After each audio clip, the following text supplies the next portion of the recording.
हाय, hello, नमस्कार। कैसे हो आप सब? आप सबका स्वागत है आपके अपने चैनल हिंदी विद रीचा में।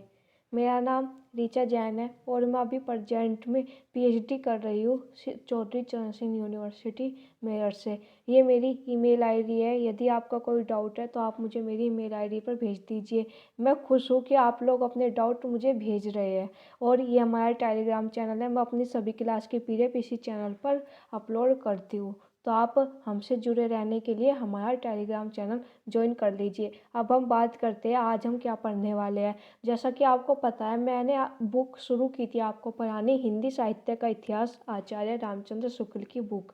उसमें मैं आदिकाल कंप्लीट करवा चुकी थी। तो हम आज से पढ़ने वाले हैं भक्तिकाल। मैं आपको बता दूं ये बुक मैं आपको धीरे धीरे पूरी करवाऊंगी क्योंकि ये बुक हिंदी साहित्य की सबसे महत्वपूर्ण बुक है और इस बुक से क्वेश्चन आते ही है। चाहे आपका कोई भी एग्जाम हो, नेट हो, जेआरएफ हो, GIC, PGT, TGT, GDC, DSSB, कोई भी आपका हिंदी साहित्य से रिलेटेड एग्जाम है तो उसमें इस बुक से क्वेश्चन आते ही है। मैं अभी आपको थोड़े दिनों में जिन जो एग्जाम हो चुके हैं और इस बुक से कैसे कैसे क्वेश्चन आए हैं वे भी करवाऊंगी जल्दी ही।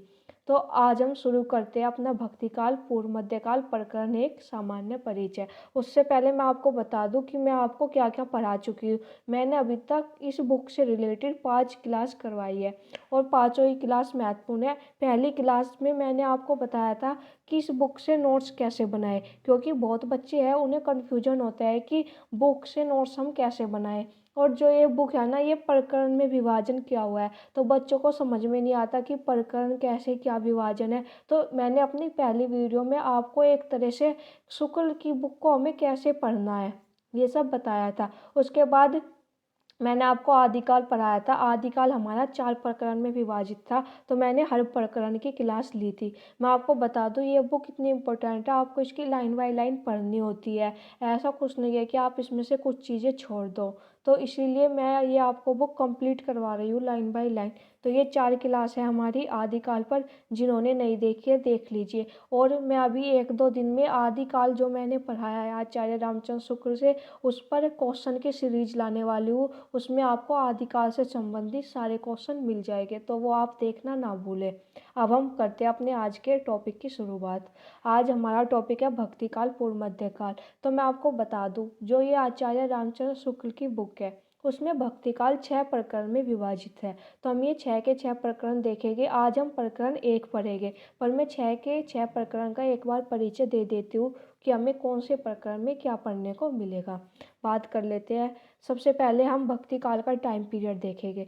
भक्ति काल का टाइम पीरियड है संवत 1375 से 1700। अगर आपको सन निकालना है तो आपको संवत में से 57 माइनस करना होगा तो आपका सन निकल कर आ जाएगा। आचार्य रामचंद्र शुक्ल की बुक में आपको सन की जगह संवत ही पढ़ने को मिलेगा क्योंकि वे सन बहुत कम यूज करते हैं। उन्होंने हर जगह संवत ही लिखा है तो उसका सन निकालने के लिए आपको 57 माइनस करना होगा संवत में से सन निकालने के लिए। अगर अब भी आपके समझ में नहीं आया तो आप मुझे कमेंट करके बता दीजिएगा, मैं आपको उसमें बता दूंगी कैसे संवत से सन निकालते हैं। अब हम बात करते हैं प्रकरण की। प्रकरण 6 प्रकरण में विभाजित है भक्ति काल।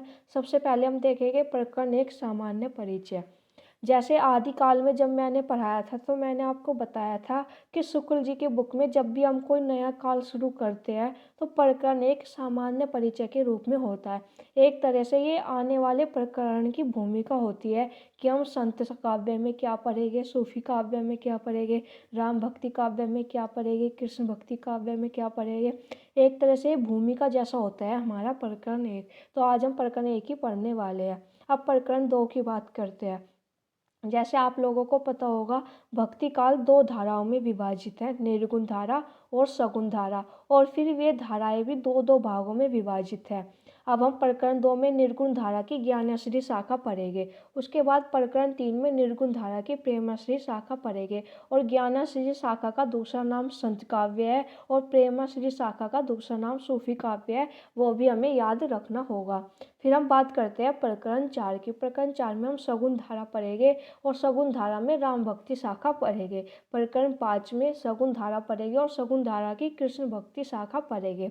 प्रकरण 6 में हम भक्ति काल की फुटकल रचनाएं पढ़ेंगे।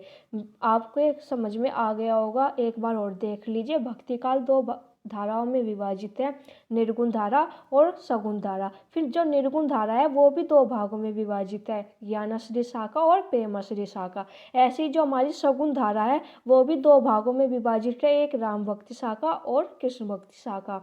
तो आपके अब समझ में आ गया होगा। अगर आपके कुछ भी चीज़ ऐसी है कि समझ में नहीं आती तो आप मुझे कमेंट कर दीजिए या मेरी ईमेल आईडी पर भेज दीजिए, मैं आपका कन्फ्यूजन दूर कर दूंगी। तो अब हम आज से पढ़ना शुरू करते हैं अपना प्रकरण 1 सामान्य परिचय। आगे हम देखेंगे अब यहाँ से प्रकरण 1 हमारा सामान्य परिचय शुरू होता है।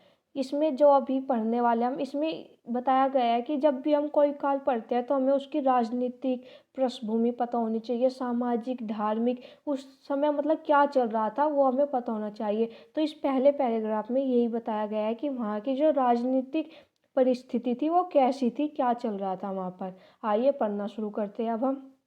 देश में मुसलमानों का राज्य प्रतिष्ठित हो जाने पर हिंदू जनता के हृदय में गौरव, गर्व और उत्साह के लिए वह अवकाश न रह गया। उसके सामने ही उसके देव मंदिर गिराए जाते थे, देव मूर्तियाँ तोड़ी जाती थी और पूज्य पुरुषों का अपमान होता था और वे कुछ भी नहीं कर सकते थे। ऐसी दशा में अपनी वीरता के गीत न तो वे गा ही सकते थे और न बिना लज्जित हुए सुन ही सकते थे। आगे चलकर मुसलमान साम्राज्य दूर तक स्थापित हो गया, तब परस्पर लड़ने वाले स्वतंत्र राज्य भी नहीं रह गए। इतने भारी राजनीतिक उलटफेर के पीछे हिंदू जन समुदाय पर बहुत दिनों तक उदासी सी छाई रही। अपने पौरुष से हताश जाति के लिए भगवान की शक्ति और करुणा की ओर ध्यान ले जाने के अतिरिक्त दूसरा मार्ग ही क्या था। जो लाइन मैंने हाईलाइट की हुई है वे सभी इम्पोर्टेंट है। तो जब आप नोट्स बनाते हैं ना, पढ़ना तो आपको सभी होता है, पर जो जो इम्पोर्टेंट लाइन होती है उनको हमें नोट कर लेना होता है। अब हम देखेंगे आगे। यह तो हुई राजनीतिक परिस्थिति, यानी इसमें बताया गया था कि वहाँ की कैसी राजनीतिक परिस्थिति थी। वहाँ पे देव मंदिर गिराए जाने लगे थे, देव मूर्तियाँ तोड़ी जाने लगी थी, जो पूज्य पुरुष थे उनका अपमान होने लगा था। इसमें ये सब बताया गया था राजनीतिक परिस्थिति। आगे देखते हैं हम। यह तो हुई राजनीतिक परिस्थिति। अब धार्मिक स्थिति देखिए। आदिकाल के अंतर्गत यह दिखाया जा चुका है। जब मैंने आपको आदिकाल पढ़ाया था तो मैंने आपको उसके बारे में बताया भी था। आदिकाल के अंतर्गत यह दिखाया जा चुका है कि किस प्रकार व्रजयानी सिद्ध कापालिक आदि देश के पूर्वी भागों में और नाथपंथी जोगी पश्चिमी भागों में रमते चले आ रहे थे। जब मैंने आदिकाल पढ़ाया था तो आपको बताया था, ये बात ध्यान रखने की है कि जो हमारा सिद्ध लोग हैं वे तो आए थे पूर्वी भाग से और जो नाथपंथी लोग हैं वे आए थे पश्चिम भाग से। ये मैंने आपको जब नोट भी करवाया था कि आप इस चीज़ को नोट कर लेना, क्योंकि ये इम्पोर्टेंट है। और आप देख ही रही है, जो चीज़ बार बार बुक में रिपीट हुई है ना वो खुद ब खुद ही इम्पोर्टेंट हो जाती है। तो आप इसको नोट कर लीजिए। वैसे आपको ये याद ही होगी, आदिकाल में मैंने आपको बताया था। अब आगे देख लेते हैं। इसी बात से इसका अनुमान हो सकता है कि सामान्य जनता की धर्म भावना कितनी दबती जा रही थी, उसका हृदय धर्म से कितनी दूर हटता चला जा रहा था।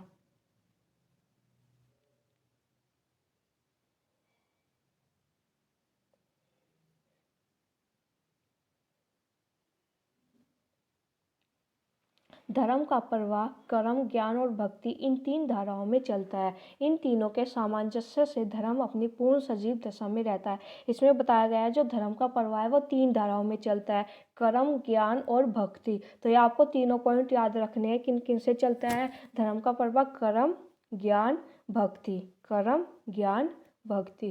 तो ये तीनों आप नोट कर लेना, क्योंकि हो सकता है आजकल जैसे क्वेश्चन पूछे जाते हैं इनमें से क्या था क्या नहीं, तो ये इम्पोर्टेंट है, ध्यान रखने की चीज़ है। इन तीनों के सामंजस्य से धर्म अपनी पूर्ण सजीव दशा में रहता है, किसी एक के भी अभाव से वह विकलांग रहता है। यानी अगर कर्म, ज्ञान, भक्ति इन तीनों में से किसी एक का भी अभाव होगा तो वो विकलांग रहता है। कर्म के बिना वह लूला लंगड़ा, ज्ञान के बिना अंधा, भक्ति के बिना हृदयहीन क्या निष्प्राण रहता है। इसमें बताया गया अगर कर्म का अभाव होगा तो लूला लंगड़ा, ज्ञान का अभाव होगा तो अंधा और भक्ति के बिना होगा तो वो हृदयहीन होगा। तो ये इंपॉर्टेंट है, कोटेशन मैं आपको पहले बता देती हूँ और ये एग्जाम में पूछी भी गई है। ये किसी भी तरह आ सकती है, ये कोटेशन दे देगा और पूछ लेगा किसकी है, तो वो तो ये आचार्य रामचंद्र शुक्ल की। या पूछ लेगा कि कर्म के बिना क्या अभाव है, ज्ञान के बिना क्या अभाव है, भक्ति के बिना क्या अभाव है। तो तो आपको याद रखना, और ये तीनों पॉइंट तो आपको याद रखने के, 3 धाराएं हैं, कर्म, ज्ञान और भक्ति। आगे बढ़ते हैं। ज्ञान के अधिकारी तो सामान्य से बहुत अधिक समुन्नत और विकसित बुद्धि के कुछ थोड़े से व्यक्ति ही होते हैं। कर्म और भक्ति की सारे जन समुदाय की संपत्ति होती है, यानी जो कर्म और भक्ति है वे सारे जन समुदाय की संपत्ति होती है। हिंदी साहित्य के आदिकाल में कर्म को अर्थ शून्य विधि विधान, तीर्थाटन और पर्व स्नान इत्यादि के संकुचित घेरे में पहले से बहुत कुछ बद्ध चला आता था। धर्म की भावनात्मक अनुभूति या भक्ति, जिसका सूत्रपात महाभारत काल में और विस्तृत परिवर्तन पुराण काल में हुआ था, कभी कहीं दबती कभी कहीं उभरती किसी प्रकार चली भर आ रही थी। इसमें धर्म का बताया है कि जो हमारी भावनात्मक अनुभूति है वो उसका सूत्रपात तो कब हुआ था, महाभारत काल में हुआ था, और विस्तृत परिवर्तन हमारा पुराण काल में हुआ था। वो कभी दबती और कभी उभरती, इसी प्रकार वो चली भर आ रही थी। आगे देखेंगे। आगे अर्थ शून्य भारी विधि विधान, तीर्थाटन, पर्व स्नान आदि की निस्सारता का संस्कार फैलाने का जो कार्य ब्रह्मज्ञानी सिद्धों और नाथपंथी जोगियों के द्वारा हुआ उसका उल्लेख हो चुका है, पर उनका उद्देश्य कर्म को उस तंग गड्ढे से निकालकर प्रकृत धर्म के खुले क्षेत्र में लाना न था, बल्कि एक बार के किनारे ढकेल देना था। इनका मतलब है जो कर्म है ये नहीं कि उसको खुले क्षेत्र में लाना नहीं था, उनका उद्देश्य उनका तो था कि एक बार में उसको किनारे में ढकेल दो। जनता की दृष्टि को आत्म कल्याण और लोक कल्याण विधायक सच्चे कर्मों की ओर ले जाने के बदले उसे वे कर्म क्षेत्र से ही हटाने में लग गए थे। उसकी वाणी तो गुह्य रहस्य और सिद्धि लेकर उठी थी। अपनी रहस्य दर्शिता की धाक जमाने के लिए बाह्य जगत की बातें छोड़ घट के भीतर के कोठों की बातें बताया करते थे। भक्ति, प्रेम आदि हृदय के प्रकृत भावों का उनकी अंतर साधना में कोई स्थान न था, क्योंकि इनके द्वारा ईश्वर को प्राप्त करना तो सबके लिए सुलभ कहा जा सकता है। सामान्य अशिक्षित या अर्धशिक्षित जनता पर इनकी वाणियों का प्रभाव इसके अतिरिक्त और क्या हो सकता था कि वह सच्चे शुभ कर्मों के मार्ग से तथा भगवत भक्ति की स्वाभाविक हृदय पद्धति से हटकर अनेक प्रकार के मंत्र, तंत्र और उपचारों में उलझे और उसका विश्वास अलौकिक सिद्धियों पर जा जमे। इसी दशा की ओर लक्ष्य करके गोस्वामी तुलसीदास ने कहा था, गोरख जगायो जोग भक्ति भगायो लोग। वेरी इंपॉर्टेंट पंक्तियाँ पूछी जाती है, किसकी पंक्ति है तो याद रखिएगा गोस्वामी तुलसीदास की पंक्ति है। आगे बढ़ेंगे। आगे देखें। सारांश यह है कि जिस समय मुसलमान भारत में आए उस समय सच्चे धर्म भाव का बहुत कुछ ह्रास हो गया था। परिवर्तन के लिए बहुत कड़े धक्कों की आवश्यकता थी। जो हम पिछले पढ़ के आए उसका एक बार में ही यहाँ पर सारांश दिया हुआ है कि जब मुसलमान भारत में आए उस समय जो सच्चे धर्म भाव थे, मतलब जो धार्मिक परिस्थिति थी उसका काफ़ी कुछ मतलब ह्रास हो गया था। परिवर्तन के लिए बहुत कड़े धक्कों की आवश्यकता थी। ऊपर जिस अवस्था का दीर्घ दर्शन हुआ है वह सामान्य जन समुदाय की थी। शास्त्रोदय विद्वानों पर, सिद्धों और जोगियों की वाणियों पर कोई असर नहीं था। मतलब जो अभी हमने परिस्थिति देखी है सामान्य मतलब आम जनता है उसकी बात थी। जो मतलब विद्वान हुए या सिद्ध जोगियों की वाणी इन पर इनका कोई असर नहीं था। जो अभी हमने ऊपर पढ़ा है वे इधर उधर पड़े अपना कार्य करते जा रहे थे। कौन करते जा रहे थे? जो ये सिद्धों जोगियों की वाणियों इन पर कोई असर नहीं था। जो विद्वान थे वे इधर उधर अपना कार्य करते जा रहे थे। पंडितों के शास्त्र अर्थ भी होते थे। दार्शनिक खंडन मंडन के ग्रंथ भी लिखे जाते थे। विशेष चर्चा वेदांत की थी। ब्रह्मसूत्रों पर, उपनिषदों पर, गीता पर भाष्यों की परंपरा विद्वान मंडली के भीतर चल रही थी, जिससे परंपरागत भक्ति मार्ग के सिद्धांत पक्ष का कई रूपों में नूतन विकास हुआ। कालदर्शी भक्त कवि जनता के हृदय को संभालने और लीन रखने के लिए दबी हुई भक्ति को जगाने लगे। क्रमशः भक्ति का प्रवाह ऐसा विकसित और प्रबल होता गया कि उसकी लपेट में केवल हिंदू जनता ही नहीं, देश में बसने वाले सहृदय मुसलमानों में से भी न जाने कितने आ गए। प्रेम स्वरूप ईश्वर को सामने लाकर भक्त कवियों ने हिंदुओं और मुसलमानों दोनों को मनुष्य के सामान्य रूप में दिखाया और भेदभाव के दृश्यों को हटाकर पीछे कर दिया। आगे देखेंगे हम। आगे भक्ति का जो स्रोत था दक्षिण की ओर से धीरे धीरे उत्तर भारत की ओर पहले से ही आ चुका रहा था, उसे राजनीतिक परिवर्तन के कारण शून्य पड़ते हुए जनता के हृदय क्षेत्र में फैलने के लिए पूरा स्थान मिला। मतलब इनका कहने का मतलब है जो राजनीतिक परिवर्तन हो रहा था उसके कारण जो भक्ति का स्रोत है वो आ रहा था उत्तर भारत की ओर, उसे मतलब जनता के हृदय क्षेत्र में फैलने के लिए उसे पूरा स्थान मिला, यानी उसको पूरा मौका मिला क्योंकि राजनीतिक परिवर्तन के कारण। आगे बढ़ते हैं और ये कोटेशन इंपॉर्टेंट है, एग्जाम में काफ़ी बार पूछी भी जा चुकी है तो आप लोग याद रखिएगा। आगे रामानुजाचार्य ने शास्त्रीय पद्धति से जिस सगुण भक्ति का निरूपण किया उसकी ओर जनता आकर्षित होती चली आ रही थी। अब यहाँ पर हम सगुण भक्ति के बारे में थोड़ा पढ़ेंगे और ये रामानुजाचार्य का समय है संवत 1073। अगर आपको सन निकालना है तो इसमें से 57 माइनस कर देना। और मैं आपको बता देती हूँ जैसे रामानुजाचार्य काफ़ी प्रसिद्ध नाम है तो आपको इनका समय याद रखना होगा क्योंकि कई बार एग्जाम में ऐसे ही पूछ लेता है। आचार्य रामचंद्र शुक्ल के अनुसार रामानुजाचार्य का समय है तो आपको याद होना चाहिए इनका समय। आगे देखते हैं हम। गुजरात में स्वामी माधवाचार्य जी संवत 1254 से 1333 ने अपना द्वैतवादी वैष्णव संप्रदाय चलाया।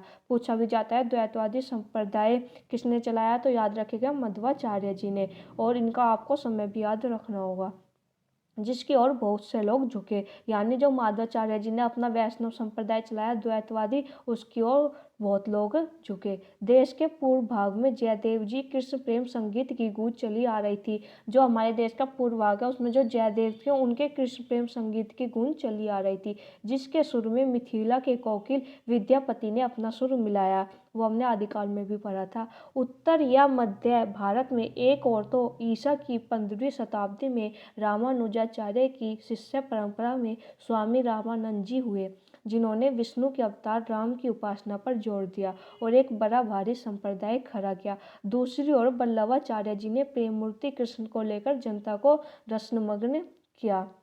अब आपको मैं बता दूं जो पूछा जाता है रामानुजाचार्य जी के शिष्य हुए रामानंद जी, उन्होंने विष्णु के अवतार राम की उपासना पर जोर दिया, यानी इन्होंने तो जो रामानंद जी है उन्होंने तो दिया राम की उपासना पर जोर, और जो वल्लभाचार्य जी है उन्होंने दिया प्रेम मूर्ति कृष्ण को लेकर यानी कृष्ण उपासना पर जोर दिया। मतलब एक ने राम भक्ति शाखा पर जोर दिया और एक ने कृष्ण भक्ति शाखा पर जोर दिया।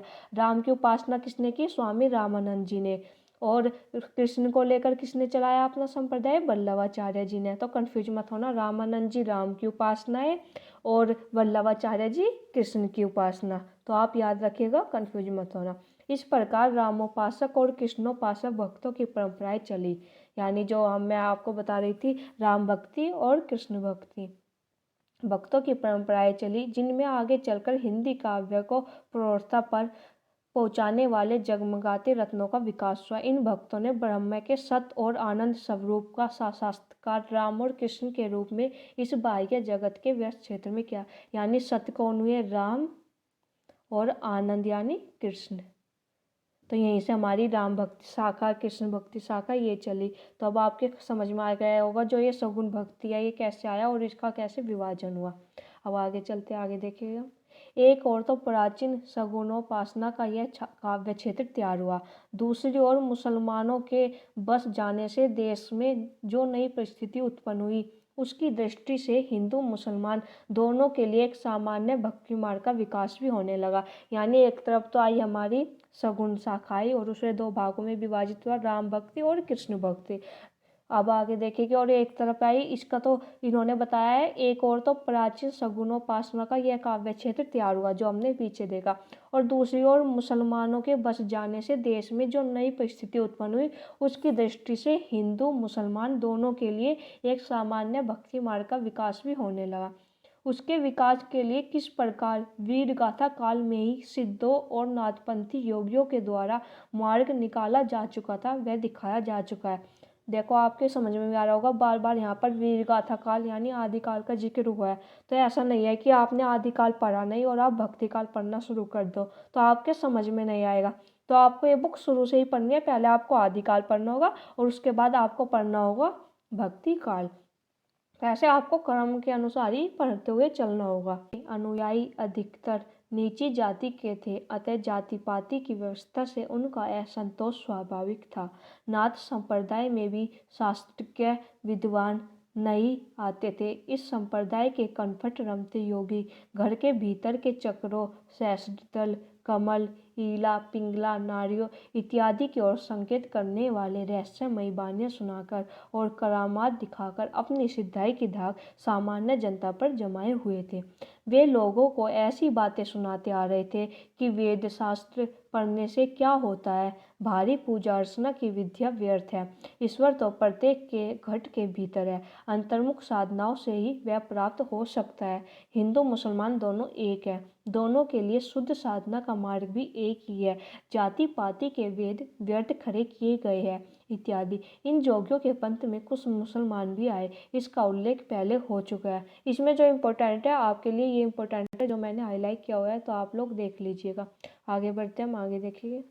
भक्ति के आंदोलन को जो लहर दक्षिण से आई, उसी ने उत्तर भारत की परिस्थिति के अनुरूप हिंदू मुसलमान दोनों के लिए एक सामान्य भक्ति मार्ग की भी भावना कुछ लोगों में जगाई।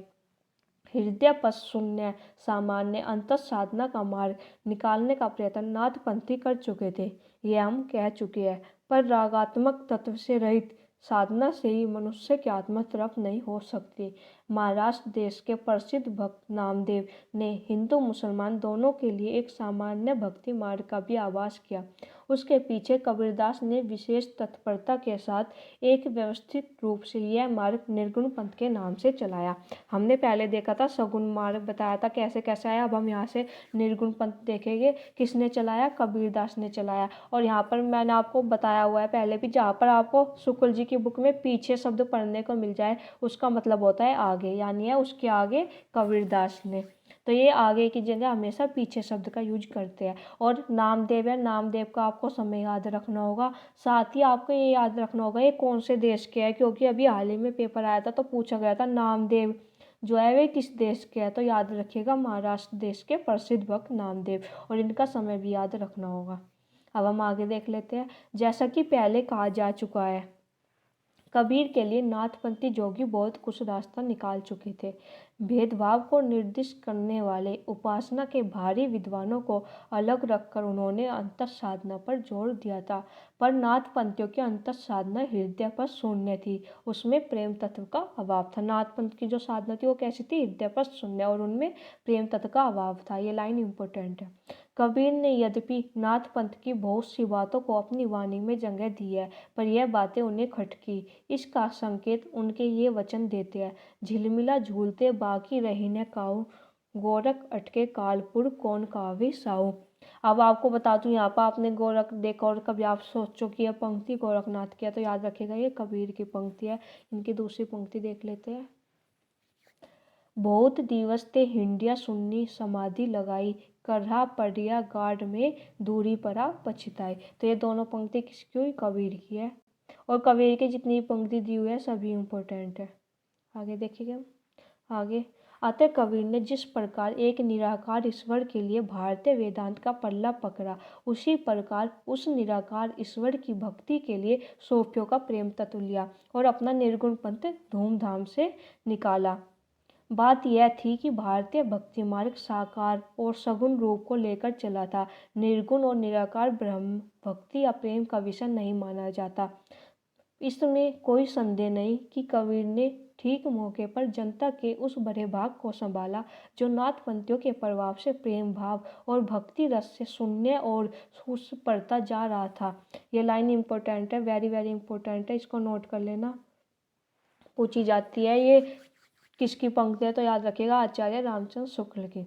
उनके द्वारा यह बहुत ही आवश्यक कार्य हुआ। इसके साथ ही मनुष्यत्व की सामान्य भावना की आगे करके निम्न श्रेणी की जनता में उन्होंने आत्मगौरव का भाव जगाया और भक्ति के ऊंचे से ऊंचे सोपान की ओर बढ़ने के लिए बढ़ावा दिया। उनका निर्गुण पंथ चल निकला, जिसमें नानक, दादू, मलुकदास आदि अनेक संत हुए।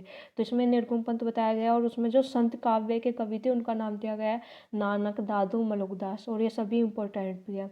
आगे हम इनके बारे में जब हम प्रकरण 2 पढ़ेंगे संत काव्य तो डिटेल में पढ़ेंगे। आगे देखेंगे। आगे है कबीर तथा अन्य निर्गुण पंथी संतों के द्वारा अंतः साधना में रागात्मिका भक्ति और ज्ञान का योग तो हुआ, पर कर्म की दशा वही रही जो नाथपंथियों के यहाँ थी। जब अभी हमने शुरुआत की थी, जब बताया था मैंने भक्ति ज्ञान कर्म, तो इन्होंने बताया जो कबीर है यानी जो संत काव्य है उसमें भक्ति और ज्ञान का योग तो हुआ, पर कर्म की दशा वही रही जो नाथपंथियों के यहाँ थी। इन संतों के इस पर ज्ञान स्वरूप और प्रेम स्वरूप ही रहे, धर्म स्वरूप न हो पाए। ईश्वर के धर्म स्वरूप को लेकर, उस स्वरूप को लेकर जिसकी रमणीय अभिव्यक्ति लोक की रक्षा और रंजन में होती है, प्राचीन वैष्णव भक्ति मार्ग की राम भक्ति शाखा उठी।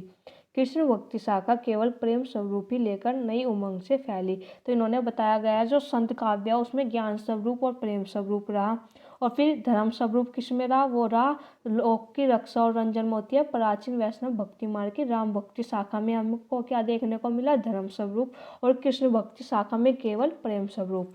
यानी जो संत काव्य उसमें क्या मिला, संत काव्य बराबर ज्ञान स्वरूप प्लस प्रेम स्वरूप, राम भक्ति शाखा बराबर धर्म स्वरूप, कृष्ण भक्ति शाखा बराबर प्रेम स्वरूप। इसमें यही कहने का प्रयास किया गया है। आप एक जगह इसको नोट कर लेना, किसमें कौन सा स्वरूप लेकर चली कौन सी शाखा। आगे बढ़ते हैं, आगे देखेंगे। यहाँ पर एक बात की ओर ध्यान दिला देना आवश्यक प्रतीत होता है। साधना के जो 3 अवयव कर्म ज्ञान और भक्ति कहे गए हैं, देखो आप जब से पढ़ना शुरू किया है बार बार इन तीनों का जिक्र हो रहा है, कर्म ज्ञान और भक्ति का, तो आप लोग भी याद रखिएगा। वे सब काल पाकर दोष दृष्ट हो सकते हैं।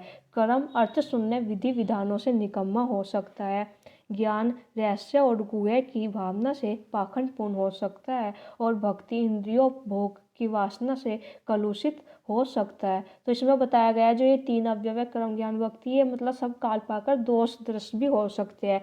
कर्म कैसे, कर्म निकम्मा हो सकता है अर्थ शून्य विधि विधानों से, ज्ञान पाखंडपूर्ण हो सकता है रहस्य और गुह्य से, भक्ति जो है कलुषित हो सकती है इंद्रियोपभोग की वासना से। भक्ति की निष्पत्ति श्रद्धा और प्रेम के योग से होती है। इंपॉर्टेंट पंक्ति है, जो शुक्ल जी का निबंध है उसमें भी ये पंक्ति है और इम्पोर्टेंट है, आप याद रखिएगा। भक्ति की निष्पत्ति श्रद्धा और प्रेम के योग से होती है। जहाँ श्रद्धा या पूज्य बुद्धि का अवयव जिसका लगाव धर्म से होता है छोड़कर केवल प्रेम लक्षणा भक्ति ली जाएगी, वहाँ ये अवश्य विलासिता से दरस हो जाएगी। इस दृष्टि से यदि हम देखें तो कबीर का ज्ञान पक्ष तो रहस्य और गुह्य की भावना से विकृत मिलेगा, पर सूफियों से जो प्रेम तत्व उन्होंने लिया वह सूफियों के यहाँ चाहे काम वासना दृश्य हुआ हो, पर निर्गुण पंथ में अविरत रहा। मैं आपको बता दूं जो कबीर ने अपना निर्गुण पंथ खड़ा किया था, उन्होंने वहाँ सूफियों से प्रेम तत्व लिया था। तो इन्होंने बताया सूफियों के यहाँ पे भले ही जो प्रेम तत्व है वो वासना काम वासना से दृश्य हो, पर जो निर्गुण पंथ में है वहाँ पर ऐसा कुछ नहीं है। यह निसंदेह प्रशंसा की बात है। वैष्णवों की कृष्ण भक्ति शाखा ने केवल प्रेम लक्षणा भक्ति ली, फल यह हुआ कि उसने अश्लील विलासिता की प्रवृत्ति जगाई। राम भक्ति शाखा में भक्ति सर्वांग पूर्ण रही, इससे वह विकृत न होने पाई। तुलसी की भक्ति भक्ति में कर्म ज्ञान का पूरा सामंजस्य और समन्वय रहा। इधर आजकल अलबत्त कुछ लोगों ने कृष्ण भक्ति शाखा के अनुकरण पर उसमें भी माधुर्य भाव का गुह्य रहस्य घुसाने का उद्योग किया है, जिससे सखी संप्रदाय निकल पड़े हैं और राम की भी तिरछी चितवन और बाकी अदा के गीत गाए जाने लगे हैं। आगे बढ़ते हैं। यह सामान्य भक्ति मार्ग एक ईश्वरवाद का एक अनिश्चित स्वरूप लेकर खड़ा हुआ, जो कभी ब्रह्मवाद की ओर ढलता और कभी पैगंबरी खुदावार की ओर। यह निर्गुण पंथ के नाम से प्रसिद्ध हुआ। इसकी ओर ले जाने वाले सबसे पहले प्रवृत्ति जो लक्षित हुई वह ऊंच नीच और जाति पाति के भाव का त्याग और ईश्वर की भक्ति के लिए मनुष्य मात्र के समान अधिकार का स्वीकार था। इस भाव का सूत्रपात भक्ति मार्ग के भीतर महाराष्ट्र और मध्य देश में नामदेव और रामानंद जी द्वारा हुआ। महाराष्ट्र देश में नामदेव का जन्म काल शक संवत 1192 और मृत्यु काल शक संवत 1272 प्रसिद्ध है। यह दक्षिण के नरुसिंह मणि सतारा जिला के दर्जी थे। पीछे पंढरपुर के विठोबा विष्णु भगवान के मंदिर में भगवान भगवत भजन करते हुए अपना दिन बिताते थे। यानी यहाँ पर जो बताया गया है वो नामदेव जी के बारे में बताया गया है। उन्होंने बताया है कि वे दक्षिण के नरोशिवमणि जिला के दर्जी थे और जो विष्णु भगवान के मंदिर में भगवत भजन करते थे। ये क्वेश्चन आता है भी कि विठोबा जो विष्णु भगवान है उनके मंदिर में भगवत भजन कौन किया करते थे, तो याद रखिएगा नामदेव। महाराष्ट्र के भक्तों में नामदेव का नाम सबसे पहले आता है। मराठी भाषा के अभंगों के अतिरिक्त इनकी हिंदी रचनाएं भी प्रचुर मात्रा परिणाम में मिलती है। इन हिंदी रचनाओं में एक विशेष बात यह पाई जाती है, कुछ तो सगुणोपासना से संबंध रखती है और कुछ निर्गुणोपासना से। इसके समाधान के लिए इनके समय की परिस्थिति की ओर ध्यान देना आवश्यक है। आदिकाल के अंतर्गत यह कहा जा चुका है कि मुसलमानों के आने पर पठानों के समय में गोरखपंथी योगियों का देश में बहुत प्रभाव था। नामदेव के ही समय में प्रसिद्ध ज्ञान योगी ज्ञानदेव हुए हैं, जिन्होंने अपने को गोरख की शिष्य परंपरा में बताया है। तो आप ये कन्फ्यूज मत होना, क्वेश्चन पूछ लिया जाता है कि किसने अपने आप को गोरख की शिष्य परंपरा में बताया है, तो कन्फ्यूजन की वजह से हम नामदेव लगाकर आ जाते हैं, पर याद रखिएगा ज्ञानदेव। इसमें क्लियर लिखा भी है, नामदेव के ही समय में प्रसिद्ध ज्ञान योगी ज्ञानदेव हुए हैं, जिन्होंने अपने को गोरख की शिष्य परंपरा में बताया है। तो ये इम्पोर्टेंट है, याद रखिएगा। जो भी मैंने इसमें हाईलाइट की हुई है तो ये सभी इम्पोर्टेंट है, इसलिए मैंने हाईलाइट की हुई है कि आप लोगों को ध्यान रखें, मतलब थोड़ी आपकी नज़र जाए। जो इम्पोर्टेंट चीज़ें हैं वे सब हाईलाइट की हुई है। ज्ञानदेव का परलोकवास बहुत थोड़ी अवस्था में ही हुआ, पर नामदेव उनके उपरांत बहुत दिनों तक जीवित रहे।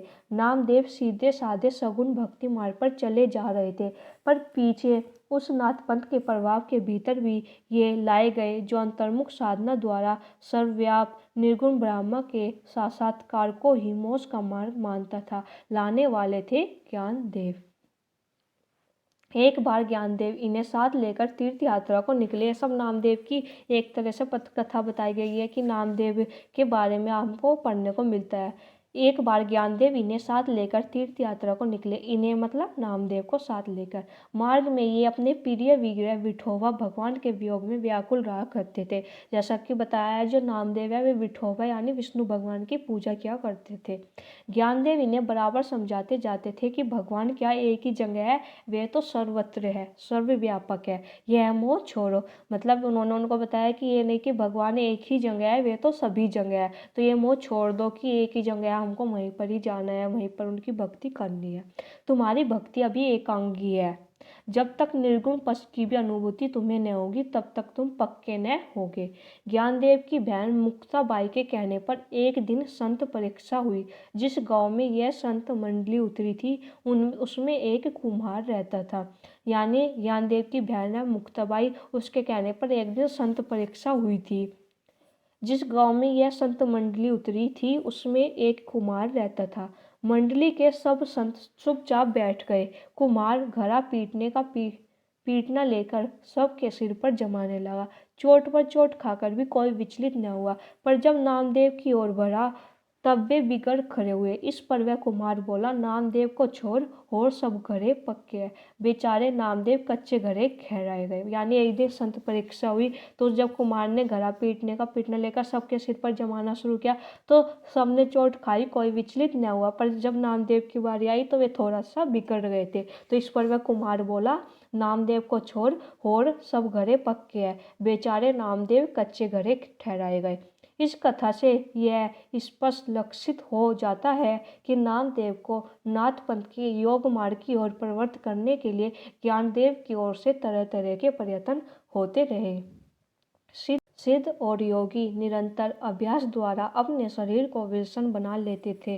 खोपड़ी पर चोटें खा खाकर उसे पक्की करना उनके लिए कोई कठिन बात न थी। अब भी एक प्रकार के मुसलमान फकीर अपने शरीर पर जोर जोर से डंडे जमाकर भिक्षा मांगते हैं। नामदेव किसी गुरु से दीक्षा लेकर अपनी सगुण भक्ति में प्रवृत्त नहीं हुए थे, अपने ही हृदय की स्वाभाविक प्रेरणा से हुए थे। यानी जब वे सगुण भक्ति में प्रवृत्त हुए तो उन्होंने कोई दीक्षा नहीं ली थी, वे खुद ही अपने हृदय की स्वाभाविक प्रेरणा से हुए थे। ज्ञानदेव बराबर उन्हें बिनु गुरु होइने ज्ञान समझाते आते थे। संतों के बीच निर्गुण ब्रह्म के संबंध में जो कुछ कहा सुना जाता है और ईश्वर प्राप्ति की जो साधना बताई जाती है वह किसी गुरु की सिखाई हुई होती है। परमात्मा के शुद्ध के निर्गुण स्वरूप के ज्ञान के लिए ज्ञानदेव का आग्रह बराबर बढ़ता गया। गुरु के अभाव के कारण किस प्रकार नामदेव में परमात्मा की सर्वव्यापकता का उदार भाव नहीं जम पाया था और भेदभाव बना था, इस पर भी एक कथा चली आती है। कहते हैं एक दिन स्वयं विठोबा भगवान एक मुसलमान फकीर का रूप धरकर नामदेव के सामने आए। यानी जिस भगवान की वे पूजा करते थे, विठोबा विष्णु भगवान की, वे एक बार खुद ही नामदेव की परीक्षा लेने आए और एक मुसलमान फकीर का रूप धरकर नामदेव के सामने आए। नामदेव ने उन्हें नहीं पहचाना। तब उनसे कहा गया कि वे तो पर ब्रह्म भगवान ही थे। अंत में बेचारे नामदेव ने नागनाथ नामक शिव के स्थान पर जाकर विसोबा खेचर या खेचरनाथ नामक एक नाथपंथी कनपटे से दीक्षा ली। यानी अंत में नामदेव ने नागनाथ नामक शिव के स्थान पर जाकर विसोबा खेचर या खेचरनाथ नामक एक नाथपंथी कनपटे से दीक्षा ली। खेचरनाथ, विसोबा खेचर या खेचरनाथ, ये नाम आप याद रखना। पूछा जाता है नामदेव के गुरु के रूप में कि जो नामदेव के गुरु है उनका क्या नाम है, किंतु याद रखेगा विसोबा खेचर या खेचरनाथ। इनके संबंध में उनके ये वचन है, मन मेरी सुई तन मेरा धागा, खेचर जी के शरण पर नामा सिपी लागा। इम्पोर्टेंट है, एग्जाम में बहुत बार पूछी भी जा चुकी है। अगली पंक्ति है, ये भी इम्पोर्टेंट है। सफल जन्म मोको गुरु कीना, दुख विसार सुख अंतर दीना, ज्ञान दान मोको गुरु दीना, राम नाम बिन जीवन हीना। ये दोनों पंक्ति हमारी इम्पोर्टेंट है, मैं मार्क कर देती हूँ एक बार। आगे देखेंगे हम पंक्ति है, किसहु पूजू दूजा नजर ने आई, एके पाथर कीजिए भाव, दूजे पाथर धरिए पाप, जो वो देव तो हम भी देव, कहे नाम हम हरि की सेव। देख लीजिएगा इस पंक्ति को भी, आगे बढ़ते हैं। यह बात समझ रखनी चाहिए कि नामदेव के समय में ही देवगिरी पर पठानों की चढ़ाइयाँ हो चुकी थी और मुसलमान महाराष्ट्र में भी फैल गए थे। इसके फैले से ही गोरखनाथ के अनुयायी हिंदू और मुसलमान दोनों के लिए अंतः साधना के एक सामान्य मार्ग का उपदेश देते आ रहे थे। इनकी भक्ति के अनेक चमत्कार भक्तमाल में लिखे हैं, जैसे विठोबा ठाकुर जी की मूर्ति का इनके हाथ से दूध पीना, अरविंद नागनाथ के शिव मंदिर के द्वार का इनकी ओर घूम जाना इत्यादि। इनके महात्म्य ने यह सिद्ध कर दिखाया कि जाति पाछी पूछे नहीं कोई, हरि को भजी सो हरि का होई। इम्पोर्टेंट पंक्तियाँ याद रखेगा। इनकी सगुणोपासना के कुछ पद नीचे दिए जाते हैं, जिनमें सबरी, केवट आदि की सूक्ति तथा भगवान के अवतार लीला का कीर्तन बड़े प्रेम भाव से किया गया है। यानी ये पंक्ति किसकी है, ये भी नामदेव की है। नामदेव को सगुण में और निर्गुण में दोनों का बताया जाता है। ये नहीं है कि वे एक सगुण के संत है, वो निर्गुण के संत है या सगुण के है, वे दोनों के मिले जुले हैं। उनकी उपासना जो थी वो दोनों थी, सगुणोपासना भी और निर्गुणोपासना भी। तो ये याद रखिएगा। आगे हम पंक्ति देख लेते हैं। दशरथ रायनंद राजा मेरा रामचंद्र, पर्णवई नामा तत्वरस अमृत पीजे। धनी धनी मेघा रोमावली, धनी धनी कृष्ण ओढ़े कावली, धनी धनी तू माता देव की, जिय गृह रमैय कवलापति, धनी धनी बनखंड वृंदावना, जय खलई श्री नारायणा, बेनु बजावे गोधन चारी, नामे का स्वामी आनंद करे ही। यह पंक्ति अभी तक आई तो नहीं है, पर आने वाले समय में आ सकती है, क्योंकि जो हमारी ये नीचे पंक्ति है, माई ने होती बाप ने होती कर्म ने होता काया, हम नहीं होते तुम नहीं होते कौन कहाते आया, चंद ने होता सूर्य ने होता पानी पवन मिलाया, शास्त्र ने होता वेद ने होता कर्म कहते आया। ये पंक्ति 2019 जून के एग्जाम में इंटरनेट में पूछी गई थी कि यह पंक्ति किसकी है, तो याद रखिएगा नामदेव की है। आगे पंक्ति हम देखेंगे, ये भी इम्पोर्टेंट पंक्ति है जो आगे है। पांडे तुम्हारी गायत्री लोधे का खेत खाती थी, लैगरी ठेगा टंगरी तोड़ी लंगत लंगत आती थी। यो पांडे तुम्हारा महादेव धोल बलद चरा आवत देखा था, पांडे तुम्हारा रामचंद्र सो भी आवत देखा था, रावण सेंती सरबर होई घर की जोई गवाई थी, हिंदू अंधा तुर्को काना दुवोते ज्ञानी सियाना। ये भी इम्पोर्टेंट है। इसकी ये लाइन सबसे ज़्यादा इम्पोर्टेंट है, पांडे तुम्हारी गायत्री लोधे का खेत खाती थी। और माई ना होता बाप ना होता तो इम्पोर्टेंट है ही, ये याद भी रहता है वैसे। और ये भी इसको देख लीजिएगा, आने वाले समय में हो सकता है पूछी जाए। और जो हमारी सबसे नीचे लाइन है ये तो इम्पोर्टेंट है, ये तो एग्जाम में पता नहीं कितनी बार पूछी जा चुकी है। हिंदू पूजे देरा मुसलमान मस्जिद, नामा सोई सेविया जय देरा मस्जिद ने मस्जिद। आप इस लाइन से कन्फ्यूज मत होगिएगा कि ये नामदेव की पंक्ति है। और कोई लोग कई बार क्या होता है इसको दादू दयाल से कंफ्यूज होते हैं, क्योंकि उनकी भी एक पंक्ति है ऐसी मिली जुली, तो आप कंफ्यूज मत होगिएगा, याद रखिएगा ये नामदेव की पंक्ति है। आगे देख लेते हैं। सगुणोपासक भगवान के सगुण और निर्गुण दोनों रूप मानता है, पर भक्ति के लिए सगुण रूप ही स्वीकार किया। उन्होंने बताया जो सगुणोपासक लोग हैं वे सगुण और निर्गुण दोनों रूप मानते हैं, पर जो भक्ति के लिए है उसके लिए सगुण रूप ही स्वीकार किया है। निर्गुण रूप ज्ञान मार्गियों के लिए छोड़ देता है। सब सगुण मार्गी भगवान के व्यक्त रूप के साथ साथ उनके अव्यक्त और निर्विशेष रूप का भी निर्देश करते आए हैं, जो बोधगम्य नहीं। वे अव्यक्त की ओर संकेत भर करते हैं, उसके विवरण में प्रवृत्त नहीं होते। नामदेव क्यों प्रवृत्त हुए यह ऊपर दिखाया जा चुका है। इन्होंने बताया कि या तो मतलब सगुण होते हैं या निर्गुण होते हैं, पर नामदेव क्यों प्रवृत्त हुए वो उन्होंने अभी हम पढ़कर आए ही है। जबकि उन्होंने एक गुरु से ज्ञानोपदेश लिया, जब शिष्य धर्मानुसार उसकी उद्धरणी आवश्यक हुई। नामदेव की रचनाओं में यह बात साफ दिखाई पड़ती है कि सगुण भक्ति के पदों की भाषा तो ब्रज या परंपरागत काव्य भाषा है, और निर्गुण वाणी की भाषा नाथपंथियों द्वारा गृहीत खरी बोली या सदुक्खरी भाषा है। यानी सगुण भक्ति के जो हमें पद देखने को मिलते हैं वे ब्रज भाषा में मिलती है, और जो निर्गुण वाणी की जो भाषा है नाथपंथियों द्वारा उसमें क्या बताई गई है भाषा, खरी बोली या सदुक्खरी भाषा। आगे नामदेव की रचना के आधार पर यह कहा जा सकता है कि निर्गुण पंथ के लिए मार्ग निकालने वाले नाथपंथ के योगी और भक्त नामदेव थे।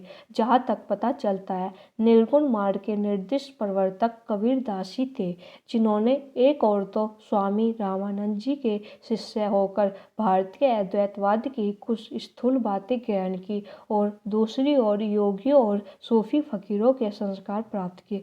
वैष्णवों से उन्होंने अहिंसावाद और परप्रतिवाद लिया। अब ये कोटेशन जो है ये इम्पोर्टेंट है। सबसे पहले इसमें से क्वेश्चन भी बनता है। क्वेश्चन ये बनता है आचार्य रामचंद्र शुक्ल के अनुसार निर्गुण मार्ग के प्रवर्तक कौन थे, तो कबीरदास थे। दूसरी बात मैंने आपको बताया था कि कबीरदास ने अपना निर्गुण पंथ चलाने के लिए सूफी काव्य से प्रेम तत्व लिया और वैष्णव संप्रदाय से अहिंसावाद और परप्रतिवाद लिए। तो ये याद रखिएगा, ये पूछा जाता है कि कबीर ने निर्गुण पंथ चलाने के लिए किससे क्या लिया, तो सूफी संप्रदाय से लिया था प्रेम तत्व, तो वैष्णव संप्रदाय से लिया था अहिंसावाद और परपतिवाद। आगे देखेंगे हम। इसी से उनके तथा निर्गुणवाद वाले दूसरे संतों के वचनों में कहीं भारतीय अद्वैतवाद की झलक मिलती है, और कई योगियों के नाड़ी चक्र की, कई सूफियों के प्रेम तत्व की, कई पैगंबरी कट्टर खुदावाद की और कई अहिंसावाद की। इन्होंने बताया कि उसमें क्या क्या जो निर्गुणवाद है उसमें दूसरे संतों के वचनों में कई भारतीय अद्वैतवाद की झलक मिलती है, तो कई योगियों के नाड़ी चक्र की, कई सूफियों के प्रेम तत्व की, कई पैगंबरी कट्टर खुदावाद की और कई अहिंसावाद की। अतः तात्विक दृष्टि से न तो हम इन्हें पूरे अद्वैतवादी कह सकते हैं और न एकेश्वरवादी। वेरी वेरी इंपॉर्टेंट लाइन है ये। पूछा जाता है आचार्य शुक्ल जी ने ये किस कवि के संदर्भ में कहा है, तो आप कन्फ्यूज मत होगिएगा, ये कबीर के विषय में कहा है। अतः तात्विक दृष्टि से न तो हम इन्हें पूरे अद्वैतवादी कह सकते हैं और न एकेश्वरवादी। ये कबीर के बारे में कहा है शुक्ल जी ने। दोनों का मिला जुला भाव इनकी वाणी में मिलता है। इनका लक्ष्य एक ऐसी सामान्य भक्ति पद्धति का प्रचार था जिसमें हिंदू और मुसलमान दोनों योग दे सके और भेदभाव का कुछ परिहार हो। इम्पोर्टेंट है तो आप याद रखिएगा। इसमें ये दो कोटेशन वेरी इंपॉर्टेंट है, दोनों हाईलाइट की हुई है, इनको नोट कर लेना आप।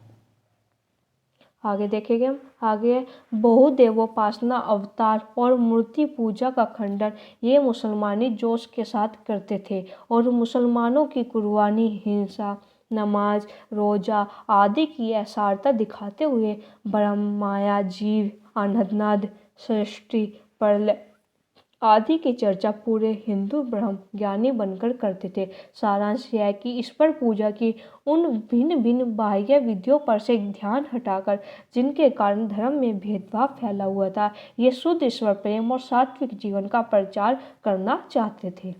इस प्रकार देश में सगुण और निर्गुण के नाम से भक्ति काव्य की दो धाराएं विक्रम की 15वीं शताब्दी के अंतिम भाग से लेकर 17वीं शताब्दी के अंत तक समानांतर चलती रही। दो धाराएं इन्होंने इस प्रकार बताया, ये सगुण और निर्गुण। भक्ति के उत्थान काल के भीतर हिंदी भाषा की कुछ विस्तृत रचना पहले कबीर की ही मिलती है। अतः पहले निर्गुण पंथ के संतों का उल्लेख उचित ठहरता है। यह निर्गुण धारा दो शाखाओं में विभक्त हुई, एक तो ज्ञानाश्री शाखा और दूसरी शुद्ध प्रेमार्गी शाखा सूफियों की। ज्ञानाश्री शाखा जो थी वो संत काव्य की थी और प्रेमाश्री जो शाखा थी वो थी सूफियों की। आगे बात करते पहली शाखा यानी निर्गुण काव्य, और निर्गुण काव्य में भी ज्ञानाश्री शाखा। इसमें यहाँ पर पीछे लिखा था, यहाँ पर ये पहले निर्गुण मत के संतों का उल्लेख उचित ठहरता है। यह निर्गुण धारा दो शाखाओं में विभाजित हुई, एक तो ज्ञानाश्री शाखा और दूसरी प्रेमार्गी शाखा। यानी सबसे पहले हम ज्ञानाश्री शाखा के बारे में थोड़ी जानकारी ले लेते हैं। पहली शाखा भारतीय ब्रह्म ज्ञान और योग साधना को लेकर तथा उसमें सूफियों के प्रेम तत्व को लेकर मिलाकर उपासना के क्षेत्र में अग्रसर हुई और सगुण के खंडन में उसी जोश के साथ तत्पर रही जिस जोश के साथ पैगंबरी मत, बहुदेवोपासना और मूर्ति पूजा आदि के खंडन में रहते हैं। इस शाखा की रचनाएं साहित्यिक नहीं है। शुक्ल जी जो निर्गुण काव्य संत काव्य है जो उसकी रचनाओं को साहित्यिक नहीं मानते। ये इंपॉर्टेंट है, पूछा भी जाता है कि किस काव्य को शुक्ल जी साहित्यिक नहीं मानते, तो जो संत काव्य है उसको। फुटकल दो या पदों के रूप में है जिनकी भाषा और शैली अधिकतर अव्यवस्थित और ऊट पटांग है। यानी जो संत काव्य की भाषा है उसको इन्होंने बताया है कि अव्यवस्थित और ऊट पटांग है। कबीर आदि दो एक प्रतिभा संपन्न संतों को छोड़कर औरों में ज्ञान मार्ग की सुनी सुनाई बातों का तथा हठयोग की बातों के कुछ रूपक भक्ति तुक पंक्तियों में है। उन्होंने बताया जो कबीर यानी जो निर्गुण काव्य और संत काव्य है उसमें जो है जो एक दो ही प्रतिभावान संत है। एक तो कबीर हो गए, कबीर आदि एक दो प्रतिभावान संतों को छोड़कर औरों में ज्ञान मार्ग की सुनी सुनाई बातें और हठयोग की बातों के कुछ रूपक भक्ति तुकबंदियों में है, तो इसीलिए वे इसको साहित्यिक नहीं मानते। भक्ति रस में मग्न करने वाली सरसता भी बहुत कम पाई जाती है। बात यह है कि इस पंथ का प्रभाव शिक्षित जनता पर नहीं पड़ा, क्योंकि उसके लिए न तो इस पंथ में कोई नई बात थी और न नया आकर्षण। संस्कृत बुद्धि, संस्कृत हृदय, संस्कृत वाणी का वह विकास इस शाखा में नहीं पाया जाता जो शिक्षित समाज को अपनी ओर आकर्षित करता। पर अशिक्षित और निम्न श्रेणी की जनता पर इन संत महात्माओं का बड़ा भारी उपकार है। उच्च विषयों का कुछ आभास देकर, आचरण के शुद्धता पर जोर देकर, आडंबरों का तिरस्कार करके, आत्म गौरव का भाव उत्पन्न करके इन्होंने इसे ऊपर उठाने का स्तुत्य प्रयत्न किया। पाश्चात्यों ने इन्हें जो धर्म सुधारक की उपाधि दी है वह इसी बात को ध्यान में रखकर। यानी जो ये हमारा पूरा पैराग्राफ है संत काव्य है, अगर आप इसको पढ़ लेते हैं तो आपको क्लियर हो जाएगा संत काव्य की क्या विचारधारा थी। और जो वे पॉइंट आते हैं ना संत काव्य के विषय में, अगर आप इसको पढ़ लेंगे, अच्छे से समझ लेंगे, तो आप जो वे पॉइंट आते हैं कि क्या था संत काव्य की विशेषता क्या है क्या नहीं, तो आप ही इस पैराग्राफ को पढ़कर अच्छे से अपना डाउट दूर कर लीजिए और क्या कहते हैं फिर आपके ऐसे क्वेश्चन सोल्व हो जाएंगे। आगे बात करते हैं हम दूसरी शाखा। पहले हमने पढ़ी संत काव्य, अब हम यहाँ पर दूसरी शाखा यानी सूफी काव्य के बारे में पढ़ेंगे। दूसरी शाखा शुद्ध प्रेम मार्गी सूफी कवियों की है जिनकी प्रेम गाथाएं वास्तव में साहित्य कोटि के भीतर आती है। यानी जो संत काव्य की रचनाएं थी वे तो साहित्यिक कोटि में नहीं आती और सूफी कवियों की जो प्रेम गाथाएं है वे साहित्य की कोटि के भीतर आती है। इन शाखा के सब कवियों ने कल्पित कहानियों के द्वारा प्रेम मार्ग का महत्व दिखाया।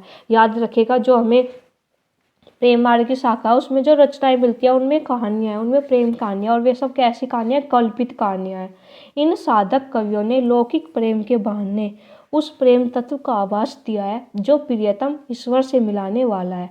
इन प्रेम कहानियों का विषय तो वही साधारण होता है, अर्थात किसी राजकुमार का किसी राजकुमारी के अलौकिक सौंदर्य की बात सुनकर उसके प्रेम में पागल होना और घर बार छोड़कर निकल पड़ना और अनेक कष्ट और आपत्तियां झेलकर अंत में उस राजकुमारी को प्राप्त करना।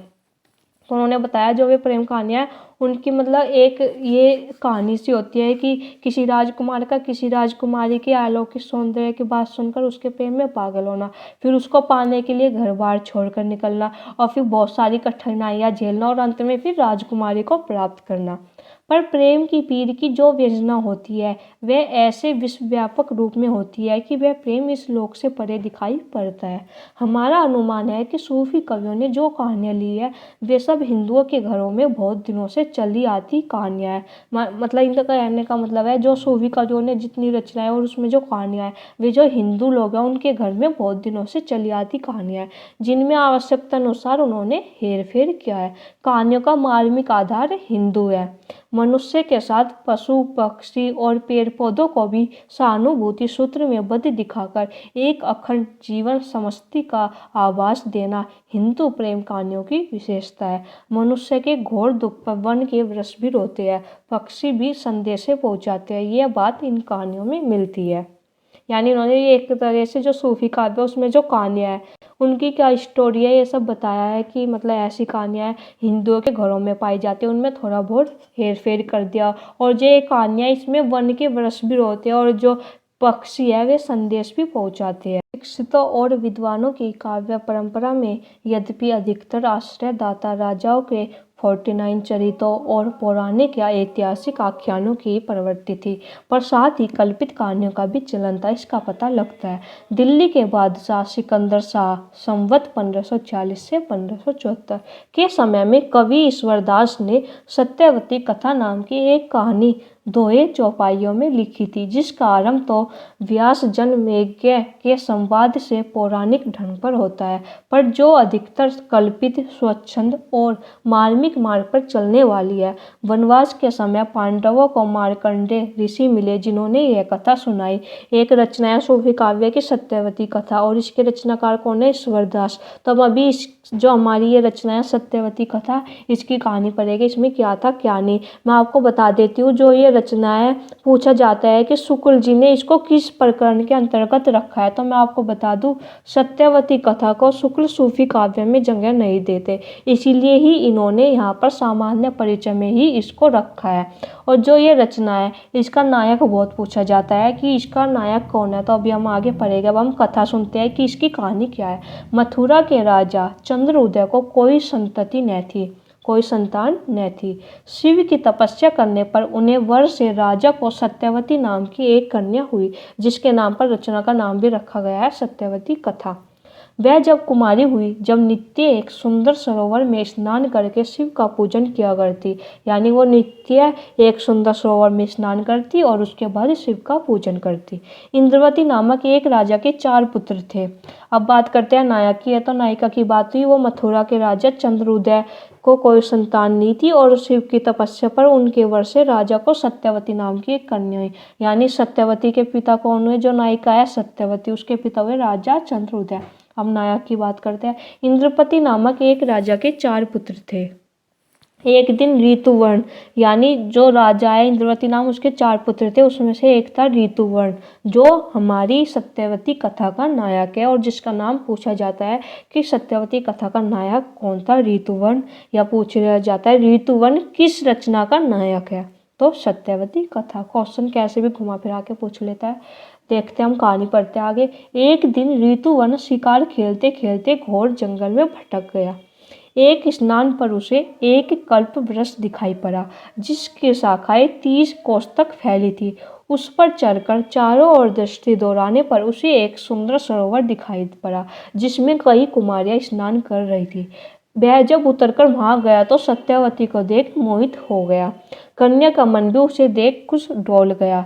ऋतुवर्ण जब उसकी ओर एक टक ताकता रह गया, तब सत्यवती को क्रोध आ गया और उसने यह कहकर कि एक चित हमी चितवी, जस जोगी चित जोग, धर्म न जानसी, पापी कैसी कोने लोग। साप दिया कि तू कोढ़ी और व्याधि दरस हो जाए। यानी जो सत्यवती नायिका है उसने नायक ऋतुवर्ण को श्राप दे दिया। ऋतुवन वैसा ही हो गया और फूट फूट कर रोने लगा। उसने उसको साप दिया और वो वैसा ही हो गया और वो फूट फूट कर रोने लगा। रोवे व्याधि भूत पुकारी, छोअन बिच रोवे सब जारी, बाघ सिंह रोवत वनमाही, रोवत पंछी बहुत होनाई। पूछा जा सकता है ये कथन किस रचना का है, तो याद रखिएगा सत्यवती कथा का है। यह व्यापक विलाप सुनकर सत्यवती उस कोढ़ी के पास जाती है, पर वह उसे यह कहकर हटा देता है कि तुम जाओ अपना हंसो खेलो। सत्यवती का पिता राजा एक दिन जब उधर से निकला तब कोढ़ी के शरीर से उठी दुर्गंध से व्याकुल हो गया। घर आकर उस दुर्गंध की शांति के लिए राजा ने बहुत दान पुण्य किया। जब राजा भोजन करने बैठा तब उसकी कन्या वहाँ न थी। राजा कन्या के बिना भोजन ही न करता था, यानी जो पिता है वो अपनी पुत्री के बिना भोजन ही नहीं करता था। कन्या को बुलाने जब दो राजा के दूत गए तब वह शिव की पूजा छोड़कर न आई। इस पर राजा ने क्रुद्ध होकर दूतों से कहा कि सत्यवती को जाकर उसी कोढ़ी को सौंप दो।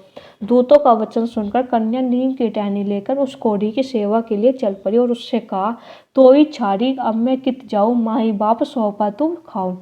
यानी जो है उसके माता पिता ने, जो सत्यवती है उसके माता पिता ने उसको ऋतुपन जो नायक है उसके पास सौंप दिया। कन्या प्रेम से उसकी सेवा करने लगी, यानी जो सत्यवती थी वो ऋतुपन की सेवा करने लगी। और एक दिन उसे कंधे पर बिठाकर सत्यवती तीर्थ स्नान कराने ले गई, जहाँ बहुत से देवता मुनि किन्नर आदि निवास करते थे। वहां जाकर सत्यवती ने कहा, यदि मैं सच्ची सती हूँ तो रात हो जाए। इस पर चारों ओर घोर अंधकार छा गया। सब देवता तुरंत सत्यवती के पास दौड़ आए। सत्यवती ने उनसे ऋतुपन को सुंदर शरीर प्राप्त करने का वर मांगा। व्याधिग्रस्त ऋतुवन ने तीर्थ स्नान किया और उसका शरीर निर्मल हो गया। देवताओं ने दोनों का विवाह करा दिया, यानी सत्यवती और ऋतुवन दोनों का विवाह हो गया। ईश्वर दास ने ग्रंथ के रचनाकार का उल्लेख इस प्रकार किया है, यानी जिस समय ये ग्रंथ आया उस समय उसका रचनाकाल यानी ग्रंथ का समय क्या था वो इसमें बताया गया है। देख लीजिएगा, ये इंपॉर्टेंट है, पूछा जा सकता है किस ग्रंथ का रचनाकाल है, तो याद रखिएगा सत्यवती कथा ग्रंथ थी। पुस्तक में 5-5 चौपाइयों पर एक दोहा है। इंपॉर्टेंट है, पूछा जाता है कौन सी रचनाओं में 5-5 चौपाइयों के बाद दोहा आया है, कौन सी रचनाओं में 7-7 चौपाइयों के बाद दोहा आया है। ये सब हम डिटेल में जब हम सूफी काव्य पढ़ेंगे, जब हम ये अच्छे से पढ़ेंगे। इस प्रकार 58 दोहे पर पुस्तक यह समाप्त हो गई है। भाषा अयोध्या के आसपास की ठीक ठीक अवधि है। भाषा कैसी है इसकी? अवधि। बाटई है का प्रयोग जगह जगह है। यही अवधि भाषा, चौपाई, दोहे का क्रम और कहानी का रूप रंग सूफी कवियों ने ग्रहण किया। आख्यान काव्यों के लिए चौपाई दोहे की परंपरा बहुत पुराने विक्रम की 11वीं सदी के जैन चरित्र काव्यों में मिलती है। इसका उल्लेख पहले हो चुका है, जब हमने आदिकाल का पढ़कर एक पढ़ा था, जब भी ये बात मैंने बताई थी कि जैन चरित्र काव्यों में सबसे पहले चौपाई दोहे की परंपरा देखने को मिलती है। और क्वेश्चन आता भी है, सबसे पहले चौपाई दोहे की परंपरा कहाँ देखने को मिलती है, तो जैन चरित्र काव्यों में मिलती है। आगे देखेंगे हम। सूफियों के प्रेम प्रबंधों में खंडन मंडन की बुद्धि को किनारे रखकर मनुष्य के हृदय को स्पर्श करने का ही प्रयत्न किया गया है, जिससे इनका प्रभाव हिंदुओं और मुसलमानों पर समान रूप से पड़ता है। बीच बीच में रहस्यमय पड़ोस की ओर जो मधुर संकेत मिलते हैं वे बड़े हृदयग्राही होते हैं। कबीर में जो रहस्यवाद मिलता है पर बहुत कुछ उन परिभाषिक संज्ञाओं के आधार पर है जो वेदांत और हठ योग में निर्दिष्ट है। पर इन प्रेम प्रबंधकारों ने जिस रहस्यवाद का आभास बीच बीच में दिया है उसके संकेत स्वाभाविक और मर्म स्पर्शी है। अभी हम कोटेशन देखेंगे, इंपॉर्टेंट है। शुद्ध प्रेम मार्गी सूफी कवियों की शाखा में सबसे प्रसिद्ध जायस हुए, जिनकी पद्मावत हिंदी काव्य क्षेत्र में एक अद्भुत रचना है। अब सूफी काव्य की अगर हम कोई एक प्रसिद्ध रचना की बात करते हैं तो हमारे दिमाग में सबसे पहले पद्मावत आता है, और ये रचनाकार कौन है? मलिक मोहम्मद जायसी। और पद्मावत नेट के पाठ्यक्रम में भी लगा हुआ है। इस संप्रदाय के सब कवियों ने पूर्वी हिंदी अर्थात अवधि का व्यवहार किया है। आपको जितने भी सूफी ग्रंथ है ना उनमें ज़्यादातर की जो भाषा है वो आपको अवधि देखने को मिलेगी ज़्यादातर, जिसमें गोस्वामी तुलसीदास ने अपना रामचरितमानस लिखा है, और रामचरितमानस की भाषा भी क्या है? अवधि है। अपना भावात्मक रहस्यवाद लेकर सूफी जब भारत में आए तब यहाँ उन्हें केवल साधनात्मक रहस्यवाद योगियों, रसायनियों और तांत्रिकों में मिला। रसेश्वर दर्शन का उल्लेख सर्व दर्शन संग्रह में है। जायसी आदि सूफी कवियों ने हठ योग और रसायन की कुछ बातों को भी कई अपनी कहानियों में स्थान दिया है। जैसा ऊपर कहा जा चुका है, भक्ति के उत्थान काल के भीतर हिंदी भाषा में कुछ विस्तृत रचनाएं पहले कबीर की मिलती है। अतः पहले निर्गुण संप्रदाय की ज्ञानश्री शाखा का संक्षिप्त विवरण आगे दिया जाता है, जिसमें सर्वप्रथम कबीरदास जी सामने आते हैं। अब इसमें बताया है यहाँ पर ये हमारा प्रकरण 1 समाप्त होता है। अब हम सबसे पहले हम क्या पढ़ेंगे, ज्ञानश्री शाखा को हम पढ़ेंगे, जिसमें सबसे पहले कबीरदास का उल्लेख हम पढ़ेंगे। ये हम पढ़ेंगे, मैं आपको जल्दी ही प्रकरण 2 करवाऊंगी। प्रकरण 2 हमारा है संत काव्य। यदि आपको प्रकरण 1 समझ में आया, आपको अच्छा लगा और आप चाहते हैं कि मैं इसे कंटिन्यू रखूँ, तो आप मुझे कमेंट करके बताइएगा और मेरे चैनल को लाइक सब्सक्राइब शेयर कीजिएगा। आप मेरी वीडियो तो देख लेते हैं और चैनल को सब्सक्राइब नहीं करते, तो अगर आपको मेरी वीडियो पसंद आ रही है तो चैनल को सब्सक्राइब भी करें। साथ ही आप हमारी क्लास की PDF लेने के लिए आप टेलीग्राम चैनल से जुड़ जाइए। धन्यवाद।